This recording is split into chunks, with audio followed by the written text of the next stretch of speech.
Oh, hey guys, you is Kieran. Hello, my friends. It is unstyled, unhinged me again. Welcome back to my channel. If you are new here, my name is Hazel Jane, and I paint crap on my face. And considering the bare face, the glasses, and the unkempt hair, that can only mean one thing. We are delving back into the world of monsters, myths, and makeup. I don't know why I'm using my hands so much. I do this every time. But yes, this is the second installment of my new series, I guess? Yeah, I want to keep going as a series. A few weeks ago, I published a video looking into the history of Frankenstein and Mary Shelley whilst doing Frankie Stein makeup from Monster High. And I really enjoyed it, to be honest. I got some really lovely feedback from everyone, and people seem to enjoy it as well.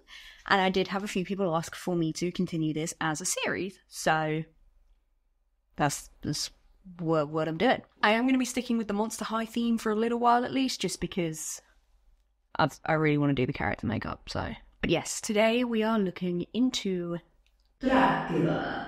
Oh. I promised myself I wouldn't do the accent.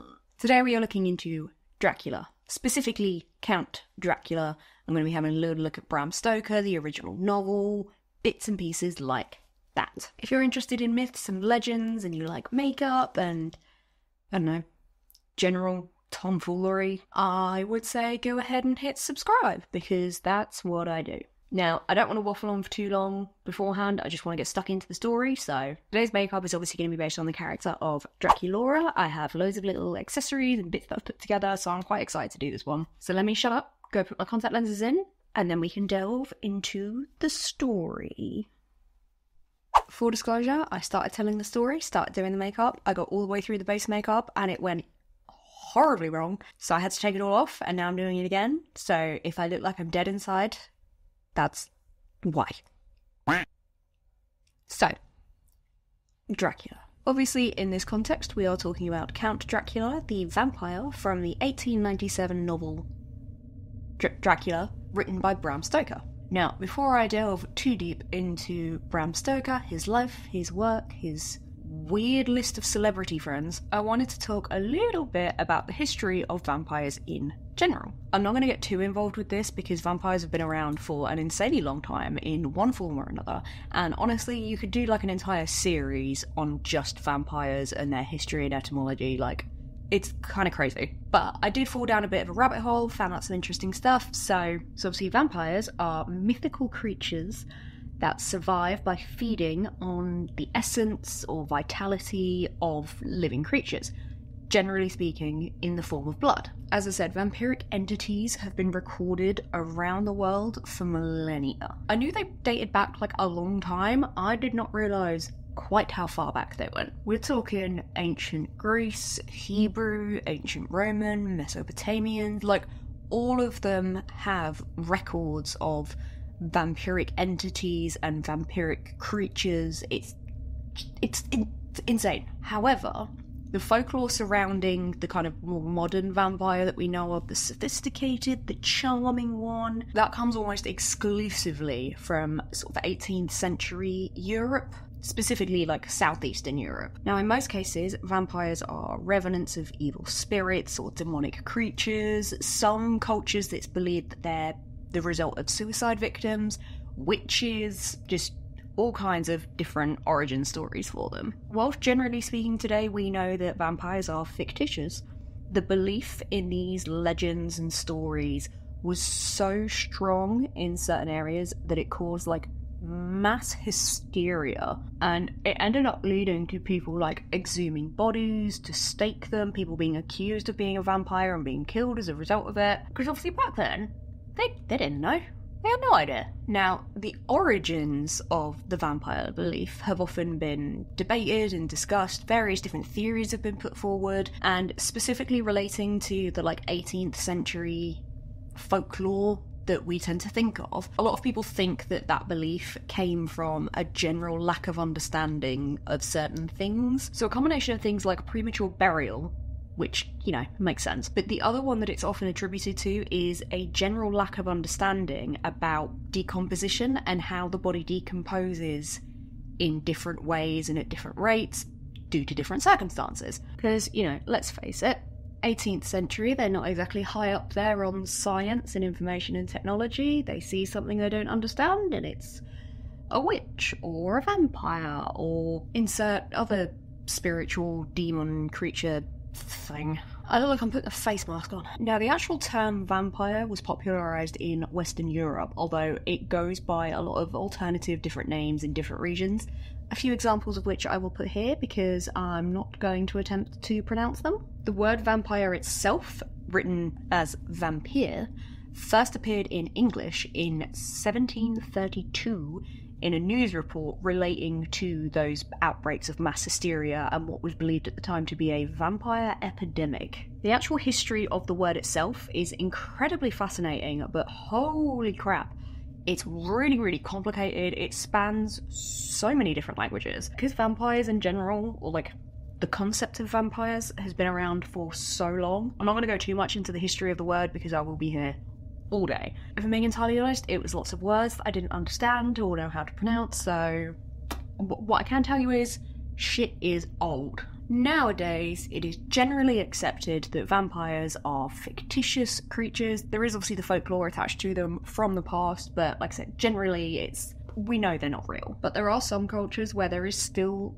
certain beliefs around vampiric creatures and spirits of that kind of nature. The example that was given was the chupacabra. Heard of it before, I don't know too much about it, so I'm not gonna make any assumptions on it, but yeah, that was the example that they gave. Now, the more you look into the history of vampires and vampiric creatures, the grosser they get. If it was linked to a lack of understanding to do with decomposition, then obviously vampires are going to be grotesque and bloated and very icky. However, the modern day iteration of the suave, sophisticated, charismatic vampire, that came about after the novel Vampire was released in 1819. Now, this was written by another English author, John Polidori. And, fun little bonus fact that links it back to my last video, he got the inspiration for and wrote that book during the same little writer's getaway that Mary Shelley wrote Frankenstein. If Lord Byron hadn't suggested they have that little ghost story writing competition, we wouldn't have had Frankenstein or the vampire. Or at least the modern day iteration of the vampire. Cray. Now, while it was John Polidori's vampire that gave us the suave and sophisticated vampire that we often think of, it was Bram Stoker's Dracula that became the quintessential vampire and very much the blueprint for a majority of vampiric characters. I mean, even to this day. And the success of his book literally spawned its own genre, like its own vampire genre across basically all media. Film, TV, stage, theatre, ballet, music, like just everything. Everyone has heard of vampires, everyone has heard of Dracula. You hear vampire, you tend to think of Dracula. And the vampire in general has become one of the most, if not the most, dominant figures in the horror genre. Now, Bram Stoker was an Irish novelist, which I didn't know. I genuinely had no idea that he was Irish. He was an Irish novelist born on the 8th of November in 1847 in Dublin. He was the third of 7 children, and there wasn't really too much about his early childhood years or anything like that, other than up until the age of 7 when he started school, he was completely bedridden by this weird, unknown illness. To this day, I couldn't find any information or record about what the illness was, because obviously they didn't really know at the time, and they still don't. But he was completely and utterly bedridden until he started school. There is a quote from him that floats around where he's like, he didn't know what it was to stand upright until the age of 7, which is just insane. Especially considering after he started school, he made a complete recovery and never had any problems with the illness again. Healed. Oof, done. Now, he was quoted as saying that whilst he was bedridden, the silver lining of this chronic illness that he had meant that he had a lot of time to sit and think and imagine things. He refers to himself as a natural thinker, so having all this kind of time to sit and think proved fruitful for him in the end. Now, whilst he was bedridden, his mother used to tell him stories, as any good parent does when their child is ill. However, she didn't tell him lovely, nice, heartwarming child friendly stories. No. She apparently used to tell him a lot of true stories based on her own experiences of growing up in Northwest Ireland during this awful cholera epidemic. And, I mean, the stories that she told him were just tales of a man who awoke from an opium-induced stupor as a result of a blow that was meant to break his legs so that he would fit into a coffin. Another story being of his mum's neighbour when she was growing up. His wife became really ill, she was taken to the hospital, he went to go and visit her, he was told she had died and been taken down to the morgue. Then when he went to pay his respects, he found that she was actually in a mass grave, still alive, and, like, crawling to try and get out of it. So, you know, just real wholesome stories there. Obviously, it is generally believed that these stories did play quite a big part into his imagination and his storytelling ability, because he was praised for his ability to write horror. So, I guess, thank you, mummy dearest? Maybe. So obviously, he went on to make a full recovery when he started school and was never really plagued by the illness again. And he even excelled as an athlete when he was at college. It's noted as part of his history how good he was. And as a student, he became interested in the theatre through a friend of his. He began working for the Irish Civil Service, and while he was there, he also started writing reviews of theatre shows, and he became a theatre critic for a local newspaper. Now, generally speaking at the time, things like theatre critics weren't exactly held in the highest of regards, but Stoker made a bit of a name for himself due to just the quality of his reviews. In 1876, he wrote a really favourable review of Henry Irving's Hamlet, which had been put on at the Theatre Royal in Dublin. As a result of this, Irving actually invited Stoker to go and have dinner with him, and they very quickly became friends. Stoker wrote a number of stories in his lifetime, and even while he was working as a theatre critic, a lot of his stories were getting published, and this included both fiction and non-fiction. Dude was just churning them out. In 1878, Stoker married a woman called Florence Balcombe, who, fun little fact, was a renowned beauty and former companion to Oscar Wilde, who Stoker actually already knew and considered a friend. And after they got married, they moved down to London, where Stoker became the theatre manager and eventually the business manager for the Lyceum Theatre in the West End. The theatre was actually owned by Henry Irving, and Stoker became basically his, like, PA, and he held this position for, like, 27 years. Because as I was reading up about him, a lot of people have said that other than Dracula, he is most well known for being Henry Irving's PA. And on the 31st of December in 1879, the Stokers had their first and only son, who they named Irving Noel Thornley Stoker. Stoker's connection to Henry Irving was really important because it was through Irving that Stoker became involved with London's high society, where he met a lot of very important and very influential people. James Abbott McNeill, who was a really famous American painter, Sir Arthur Conan Doyle, who, you know, Sherlock. Oh, and apparently, Bram Stoker is actually a very distant relative of Sir Arthur Conan Doyle.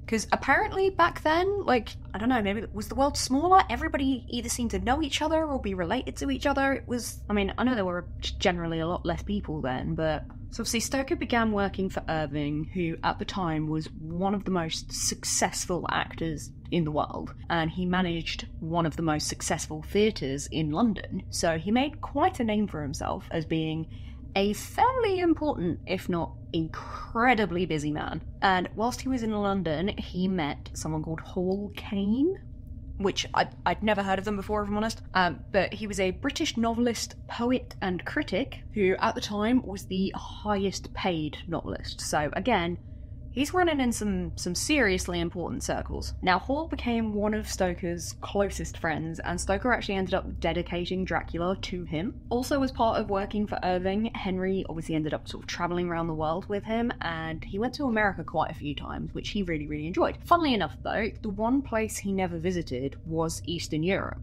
where Dracula is set. Now, Irving especially was incredibly popular in the US, and as a result, Stoker ended up being invited to the White House on like 2 or 3 different occasions, and he knew both William McKinley and Teddy Roosevelt. Now, obviously Stoker enjoyed travelling, He enjoyed going to America and all around the world and all that kind of stuff. One of the places that he particularly enjoyed visiting was a place called Cruden Bay in Scotland. And the dude would have month-long holidays at a time there, where he would basically just devote a lot of his time to writing. 2 of his novels were actually set in Cruden Bay as well, and it was there that he began writing Dracula while he was in residence at a hotel there. Now, nearby that hotel was a place called Slane's Castle. I think I've pronounced that right. I'm very sorry if I haven't. And it's believed that this castle provided the visual inspiration for Count Dracula's castle in Dracula, or at least it provided the sort of visual inspiration for the description of Dracula's castle and surroundings. And there's actually a very distinctive room in Slane's Castle. It's this octagonal hall room that is almost identical to the octagonal hall room in Dracula's castle. But I am jumping slightly ahead of myself here because it was in 1890, during a visit to England, Stoker visited a little seaside town called Whitby, and he drew a lot of inspiration for Dracula from Whitby. Whitby is actually a setting in the novel. So Whitby is a little coastal town in North Yorkshire in the UK. It has an incredibly rich maritime heritage and just a lot of history and landmarks and ruins and all that kind of stuff. It has a really, really large tourist industry as well, both because of the sort of maritime history and the landmarks there, but also because they hold events like the Whitby Goth Weekend, which began in 1994. Little side note about that, because I just find it very interesting. So the Whitby Goth Weekend is a bi-annual event that takes place. It's like a big music festival. It runs over 3 days, and it's a combination of live music as well as loads of alternative trade stalls, and it's grown and grown in popularity to the point where it is one of the biggest goth events in the world. The decision to hold the event in Whitby was in part because of its connection to Dracula, but it was more so to do with the fact that the local businesses and just the locals in general were fairly accepting of alternative people, and they were used to that association, so they didn't have too much of a problem with it being held there. But yeah, it's held twice a year, I think in April and then in September, October time, and it attracts thousands of people from all over the UK and all over the world, and it's a huge big thing. Now, I have actually been to Whitby before. I went there on a holiday with some people many, many moons ago, and it is such a beautiful little town. Obviously, it's a seaside town, so there's the sea, but you've got the Abbey ruins, there's loads of old listed buildings there. It's a really fascinating area to go to, and it's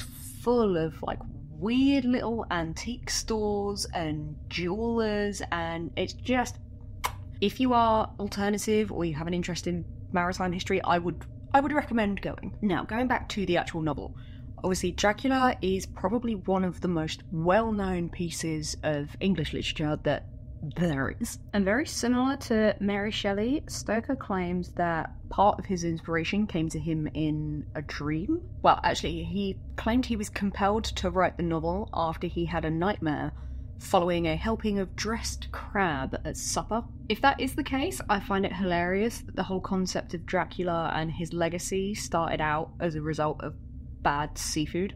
But anyway, basically, the dream was, apparently it was to do with a vampire king rising from the grave, which, it's fairly in keeping with Count Dracula and his story. A lot of Stoker's private working notes showed him continually referring back to this vision that he had, and in 1890 he wrote, "Young man goes out, sees girls. One tries to kiss him, not on the lips, but throat. Old Count intervenes, rage and fury diabolical. This man belongs to me.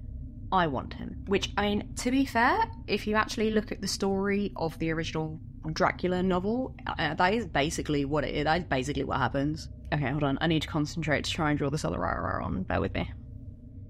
I don't know why I always think I can do my brows on camera, because I can't. It's very stressful. Now, other than his little dreamscape vision, there's a lot of debate, and people have gone back and forth about it for years, about where Stoker drew inspiration for the character of Dracula himself. It's very often assumed that his inspiration came from Vlad Dracula, better known as Vlad the Impaler, who just had this infamous reputation for being unbelievably cruel. I did look into Vlad the Impala's history and some of the stories relating to his acts of cruelty, because I was going to go into it a bit, but I'll be honest, the stuff that he allegedly did and the stuff that is recorded about him is, quite frankly, horrifying. And I don't want to get banned or demonetized or in trouble, so just to give you an idea though, by modern standards, his actions would have amounted to genocide and war crimes, and he would have been tried for like crimes against humanity.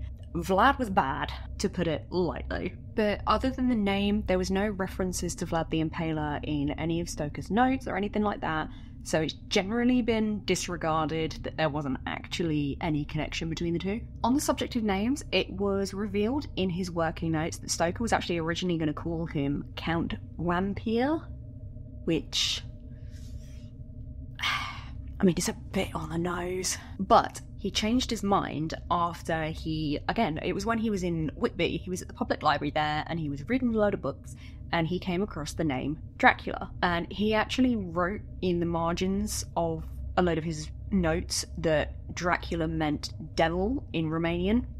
It didn't, but he believed that that's what it meant. So again, in the original typescript of the novel, he later went back and crossed out the word vampire and replaced it with Dracula. Now obviously, as Bram Stoker was Irish, it's been suggested that there were elements of Irish folklore that inspired his tale, specifically relating to the folklore behind Abertach. I really don't know how to pronounce this. I'm very, very sorry if I got it horrendously wrong. I will pop it here. So basically, it's like an early Irish legend involving a dwarf who's a magician. Basically, he terrorizes this town and he haunts people, and he ends up getting slain by a neighboring chieftain. They bury him upright, but then he comes back and carries on haunting everyone, so there's like a lot of back and forth of him being slain and buried and then rising again, and it's not until the chieftain speaks to a druid who advises him to bury him upside down. So when they kill him for, I think, a third time, they bury him with his head down because this was supposed to nullify all of his powers. And some of the more modern iterations of that legend have it that the dwarf drinks the blood of people that he encounters and terrorizes. So again, it's one of those examples of like vampiric entities within individual folklore for different countries. So I found it really, really fascinating because I'd never heard of that before. There is a huge amount more, obviously, to that story, so if you want me to have a little look into that, I'm more than happy to do so because it is fascinating as hell. Another potential influence on the novel and the themes and the stories within it was actually Jack the Ripper. Now, Jack the Ripper's reign of terror over London occurred about 2 years before Stoker started writing Dracula, and it's believed that a lot of the like lurid atmosphere that surrounded the crimes made their way into his novel, and this was actually kind of confirmed by Stoker himself in the preface for the 1901 Icelandic edition of the novel. I have no idea where I'm going with this eye makeup. I think I might go for like a classic cut crease. This feels like a cut crease moment. Anyway, based on Stoker's like 100+ pages of notes for this novel, it was found that a lot of his inspiration was drawn from Transylvanian folklore, as well as just general folklore from like 13 different countries. Dude did his research into this book. It's kind of crazy when you look at how many elements of history he took to put all this together, especially when you then consider the impact that this novel has had on history since then. Oh my god, I forgot how much concentration a cut crease needs. Okay, the cut crease is looking a little bit rough, and I didn't realise that my lights had died, so this is going well. Now, another character that has been suggested as possible inspiration for Dracula and the whole story is a woman named Elizabeth Bathory. I don't entirely know how it's pronounced. Again, apologies for butchering.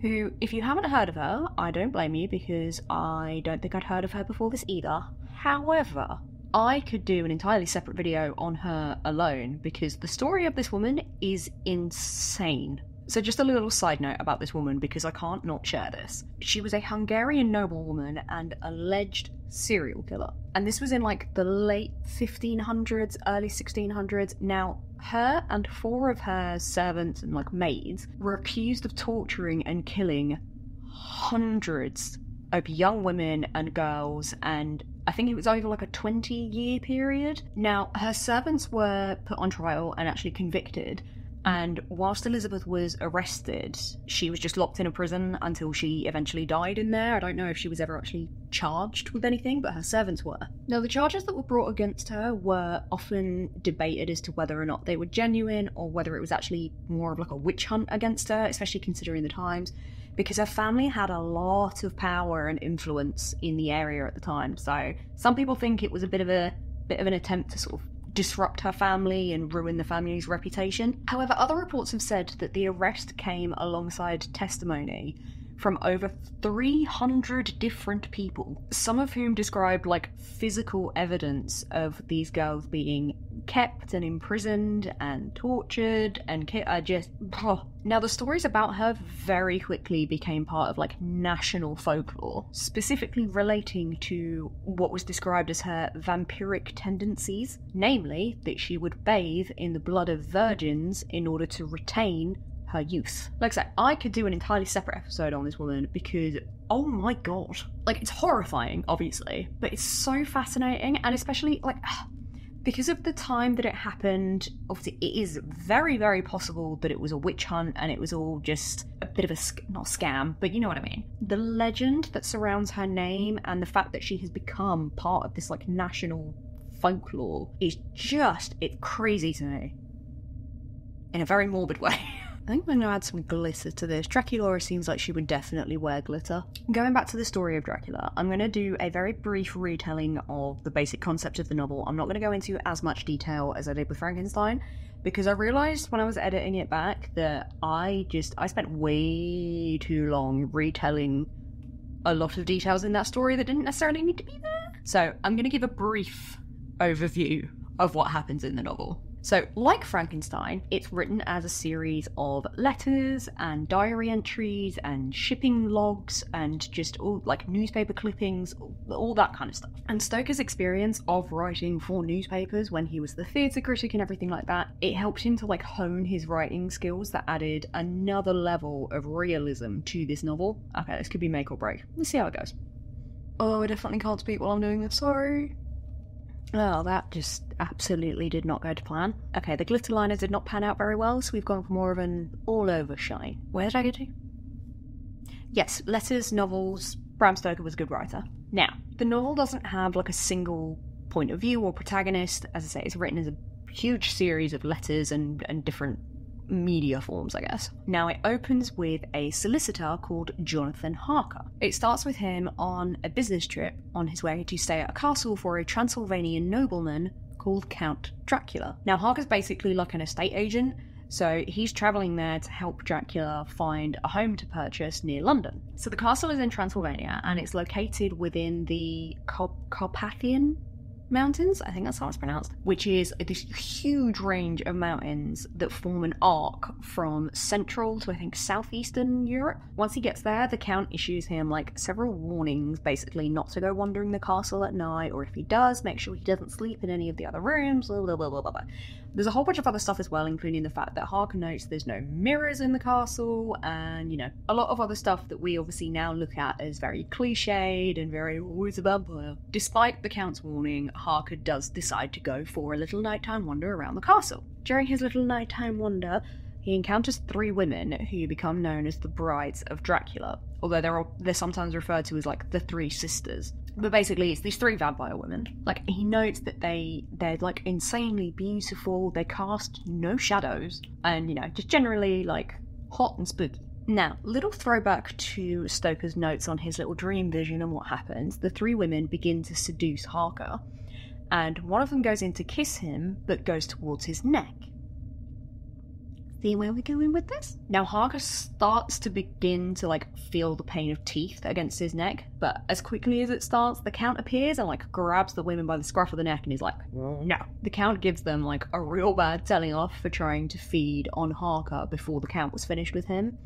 And he gives them what is described as a wiggling bag to appease them. Harker believes it is a child in the bag, and it is often implied that Dracula keeps these 3 women appeased by giving them children to feast on, which is Now, naturally, Harker is terrified. And I think there's like another point in the book where he thinks he sees the sisters like floating outside his window. So generally these sisters are known for like haunting the castle and kind of terrorizing the village surrounding it. And apparently Harker hears Dracula talking with the sisters, and Dracula's basically saying to them like, look, once we've done our little business deal, once I'm finished with him, you can have him, you can do what you want with him, but just, let me get my business shit done first. Now, true to his word, once their business deal is done, Dracula then leaves.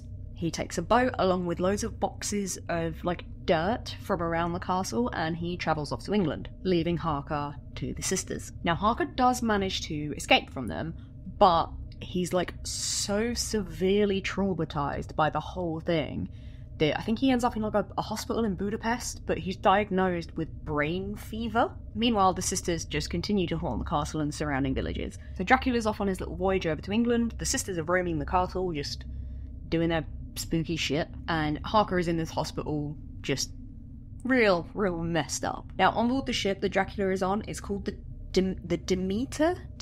I don't know how it's pronounced. I don't know how a lot of this shit is pronounced, let's be honest. On board this ship, the captain's log narrates the kind of gradual disappearance of all of the crew, bar the captain, until literally only the captain remains, bound to the helm to maintain course. The ship then runs aground at Whitby in England, and it's noted that a really big black wolf-like dog runs off the ship and like runs onto the land. I don't know why I decided to try and add a wing to it, because now I have to do that on the other side, and this is where it could go so wrong. Now, back over in England, we move on to a character called Lucy Westenra.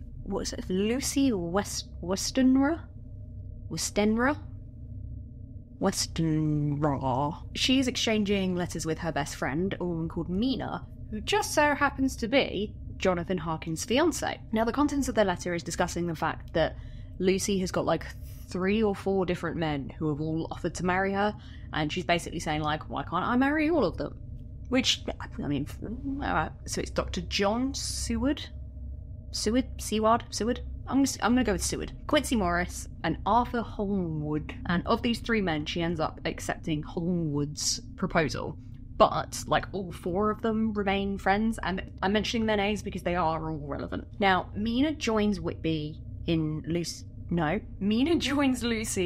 Whitby to kind of like celebrate, have a little bit of a holiday, but she then receives a letter that her fiancé has taken this mysterious illness and he's very, very sick. So she travels over to like Budapest or wherever he is to go and look after him. Now, shortly after Dracula arrives in Whitby, he sees Lucy and gets a bit obsessed with her, so he starts stalking her basically.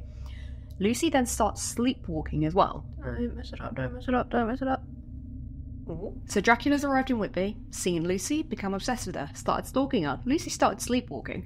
Lucy then falls very, very, very, very ill. And one of her suitors, Dr. Seward, he calls on his old teacher, a gentleman called Professor Abraham Van Helsing. So Helsing takes a look at her.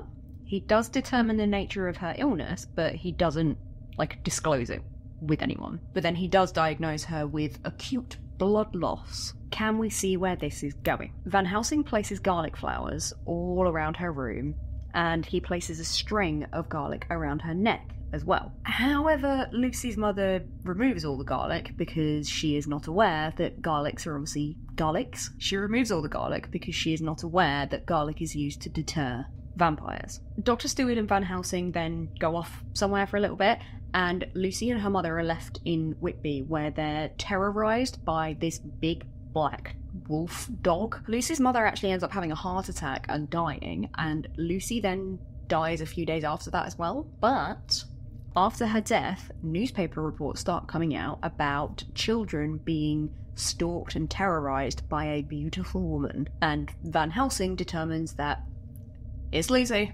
So they go to her tomb where she's buried, and they discover that she is in fact a vampire.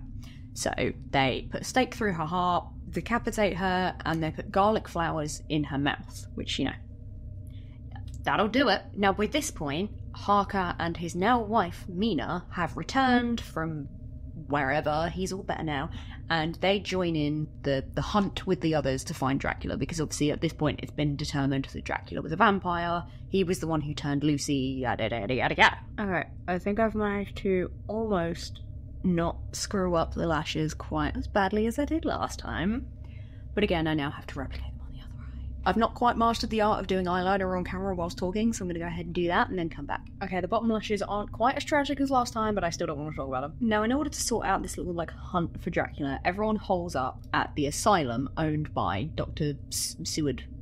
This is where Van Helsing starts revealing a lot of stuff about vampires, their strengths, weaknesses, including things like the fact that they can only rest on Earth from their homeland, hence the big boxes of dirt that he brought over on the boat. Dear old Count Dracula learns of the group's plot against him. He uses one of the patients of the asylum to gain entry, and then once in the asylum, he secretly attacks Mina 3 times, I think. Then on the 3rd attack, he drinks her blood and then forces her to drink his blood, turning her into a vampire. So the group then go around and find all of Dracula's properties, and in turn, they find all the boxes of earth that he brought over from his homeland.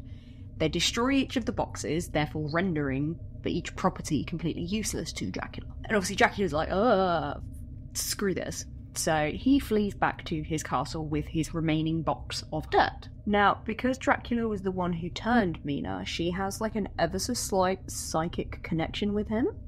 So Van Helsing really leans into this and basically uses Mina to track Dracula's movements. So the group follows Dracula back to Romania, where they then split up. So Van Helsing and Mina go up to the castle, where Van Helsing encounters the 3 sisters and then eventually kills them. Harker and Homewood then follow Dracula on the river with Quincy and the other guy following them parallel on the land. When Dracula's ship comes in, the final box of dirt is unloaded onto a wagon and the group just converge on it. They attack the caravan and the wagon and everyone there. Obviously during this they destroy the box and they decapitate Dracula and put a stake through his heart. Obviously this kills the vampire and Dracula crumbles into dust, and then Mina is obviously free from her curse. There is obviously a few more details to the ending of that novel, but I'm not going to get into those.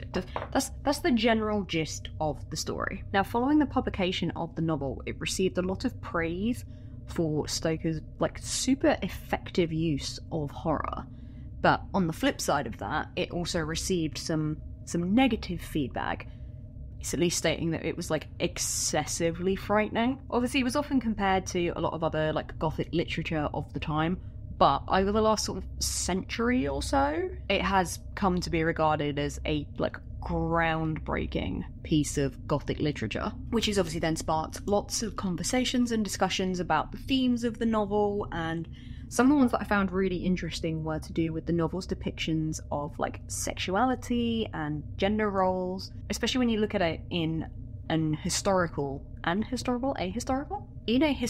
context. Obviously it was set in Victorian times, which were notorious for being very prim and very proper and, oh my goodness, an ankle. So sexuality and seduction are often discussed as themes of the books, because obviously a lot of it centres around the corruption of English womanhood, as it was put in one place that I read. Now obviously a lot of modern writings about vampires acknowledge the link between sexuality and seduction. In fact, a lot of modern tellings to do with vampires and Dracula are kind of based on this inherent sexuality and charisma. However, there are some people who believe that Bram Stoker himself was actually homosexual, or at least had some very deep-rooted homosexual tendencies. And people often refer to the letters that he sent to Walt Whitman, who was an American poet, I believe, but basically was Stoker's idol, and he sent him these proper,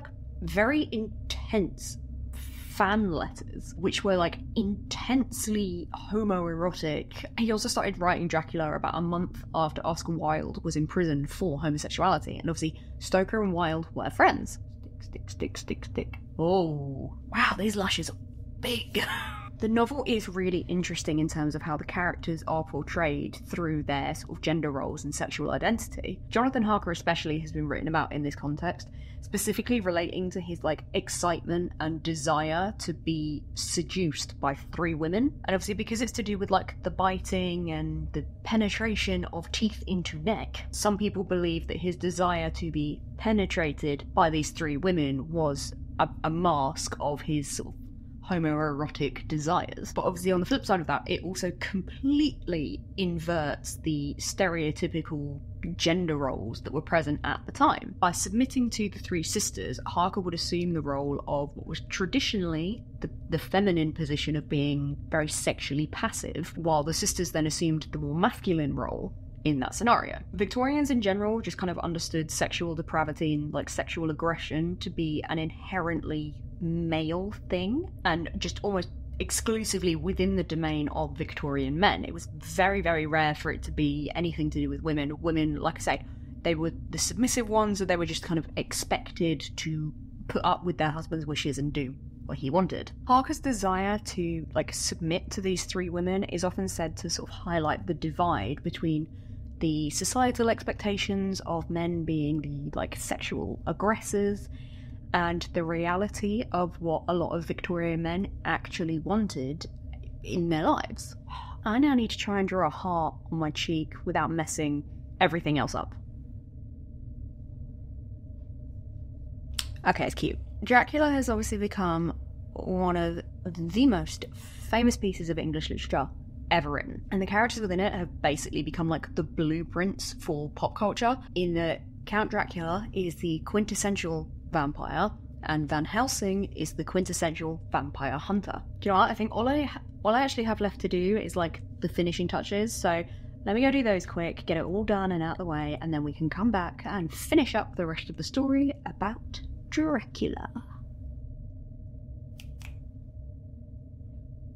So the hair has gone a little bit crazy, and I forgot to paint the ears, but we're moving past that. At the time the novel was published, it was generally considered just a straightforward horror, and obviously, as I said before, the reviews noted that it was particularly scary. Whereas today the work is more often considered, as well as being in the horror genre, it's a romanticized gothic novel, it's horror fiction, it spans quite a broad spectrum of genres, alongside such novels as Frankenstein. The original 591-page typescript of the novel was actually believed to have been lost until sometime in the 1980s, when it was found in a barn in Pennsylvania.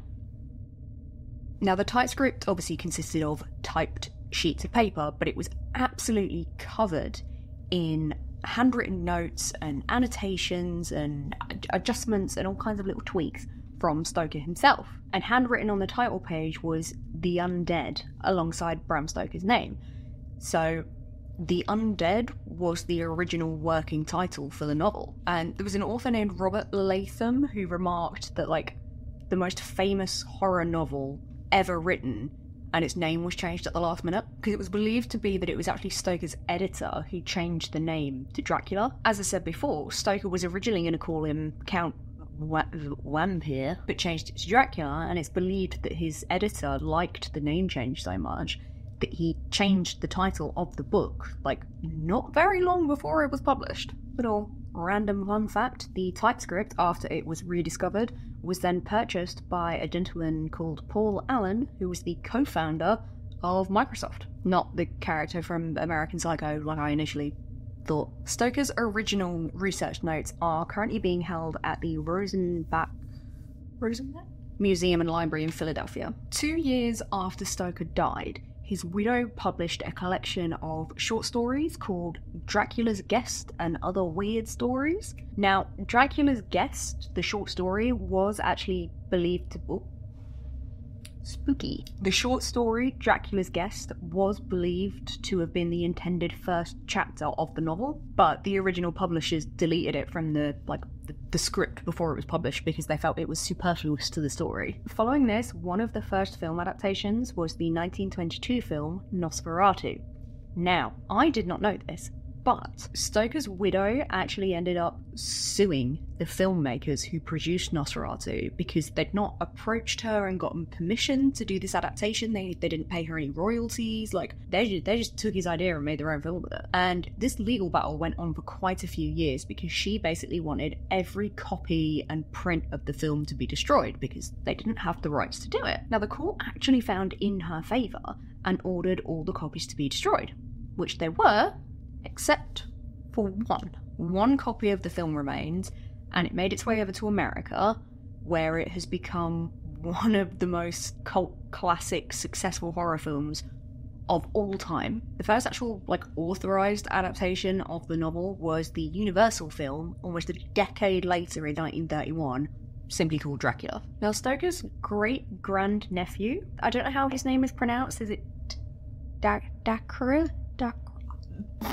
This guy, he actually decided to write a sequel to the novel that bore the Stoker name. And he did this in order to re-establish creative control of the narrative, because there was loads of issues with the copyright, because Bram Stoker had not actually done the copyright properly for the novel, which is why so many people took the characters and adapted them and made them their own, because he didn't do it properly. So the great-grandnephew had encouragement from screenwriter Ian Holt, and together they wrote this sequel. And this was released in 2009, so a very, very long time after the original novel was published, and it was called Dracula the Undead. Both the writers based the concept for this novel on Stoker's handwritten notes and annotations from his original typescript. Now, the original novel is in the public domain, and it has been directly adapted into films over 30 times now. And the characters in general have made appearances in pretty much every single media form you can think of. Stoker himself technically wrote the first theatre adaptation, but it was presented before the novel was actually published. This theatre production of his was presented at the Lyceum Theatre where he worked in May of 1987 under the title Dracula, or the Undead, and it was only performed once because he only did it to establish copyright over the narrative. He still got it wrong, but it was a real slapdash effort to put this performance on to get the copyright sorted before the novel was published, because flyers and adverts for the show only went up half an hour before the show was meant to start, and as a result there were 2 paying members in the audience, so it was a hit. For a long time the manuscript for this theatre adaptation was believed to be lost, because apparently everything from then is lost, and then usually miraculously found sometime in the 80s. But the British Library does possess a copy of it, which does contain all of his handwritten notes, and again his annotations, because the dude liked to write. The actual first film that featured Count Dracula was a Hungarian silent film which allegedly premiered around 1921, but there's been loads of debate about the actual date of it premiering, because basically all of the film has been lost. I think I remember reading that all that remains of that film is 4 publicity photos and then the novel adaptation of the film. It's virtually impossible to find any information about what the original film was about. The only thing we do know is that the title sort of roughly translates to the death of Dracula, and whilst it does feature the Count, it doesn't follow the plotline of the original Bram Stoker novel. The following year, maybe, Nosferatu was released. Now, this was a German silent film. They changed the name to Count Orlok, who was a vampire who preyed on the wife of his estate agent. Changed the name, but it's still the same. So obviously it is basically the same story, but they did change a lot of details, like the name. So instead of Count Dracula, it's Count Orlok, and then finally Nosferatu, which is a really archaic Romanian word, the translation of which sort of generally means the insufferable one or the offensive one. Obviously, following the lawsuit with Stoker's widow, 99% of the copies of film were destroyed apart from one. It made its way over to America, and it has gone on to become regarded as an influential masterpiece of cinema, of horror. A lot of people actually argue that it kind of set the blueprint for how horror films in general are now made. Now, obviously, most people have the picture in their head of Nosferatu when they hear it. I always thought he looked very mousy, a bit ratty. He's got a hook nose, he's got really long claw fingers, he's got a really big bald head, pointed ears, big teeth. Obviously, that's not how Count Dracula is described in the book. The visual appearance of Dracula has changed drastically over the years. So in the original novel, he is described as a tall, thin, pale, older man with white hair and a long white mustache. He's clad head to toe in black without a speck of colour on him. A few extra weird details. He's also described as having hair on the palms of his hands, super long, sharp fingernails, and of course, peculiarly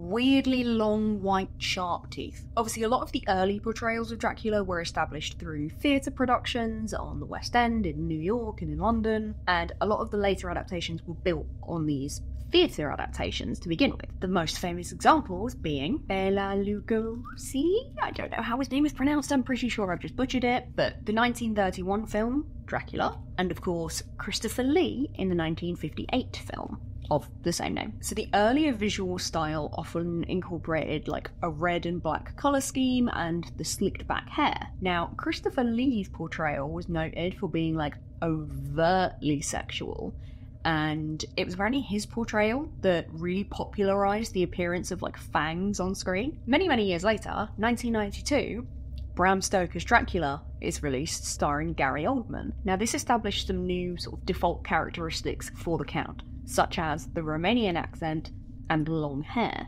That film really leaned into the Count being more of a like prince type almost, rather than this like crooked old Count. It really leaned into that suave, sophisticated, charismatic, hot vampire stuff. Obviously, Dracula was not the first piece of literature to portray vampires, but it is the most well known, and it has come to absolutely dominate the vampire genre, especially, both from like a pop culture sense and from like a scholarly aspect, because as I said at the beginning, like you hear vampire, you think Dracula, generally. Stoker's version of vampires also had a profound impact on the sort of general understanding and consensus of how vampires worked in terms of their strengths, their weaknesses, things like that. So an example being the association with bats. Now, vampires had been associated with bats beforehand because of the existence of the vampire bat.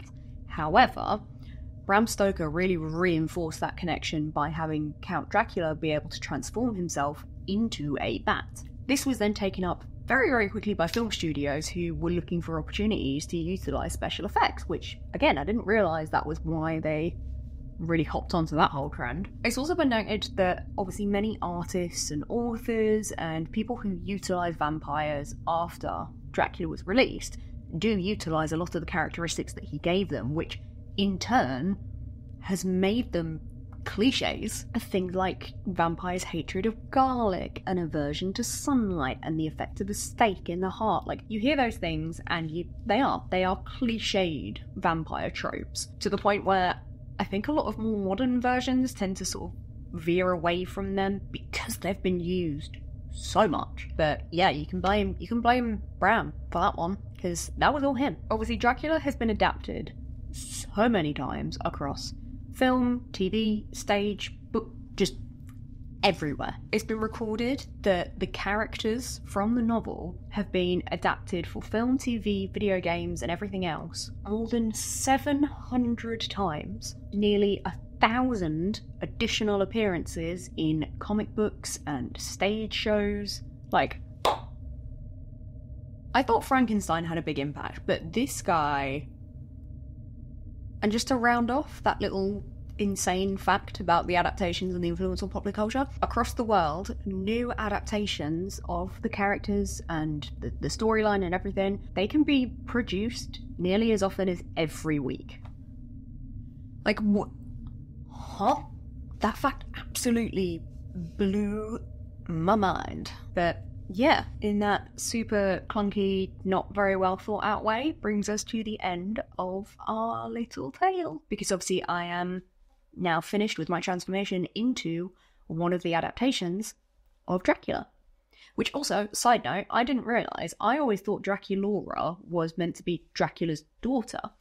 She's technically not. She was adopted by Dracula. Like, I was reading a little bit into, like, her backstory. It's weirdly tragic for a kid's toy. But yeah, basically, he saves her, and if you've seen Interview with a Vampire, it's very much that. Like, she got ill, she was saved, turned into a vampire, blah, blah, blah, and now we're here. Other than the slight catastrophe with my base makeup at the very beginning that you guys did not have to witness, I'm really happy with how this all came together. I feel very cute, I feel very pretty, I'm really, really feeling the pink vibes right now. But yes, so concludes our tale of the most famous vampire ever. Let me know what you guys think, let me know if there's anything else that you know about Dracula or Bram that is interesting. Let me know who or what I should do next. I am really enjoying the Monster High theme of things because this is just fun, but if you have any particular requests, do the thing. But I hope you all have a fabulous day. I think my inner camp vampire started coming out there. I hope you have a fabulous day. I appreciate you all very, very much. And I will see you all in the next one. Bye-bye.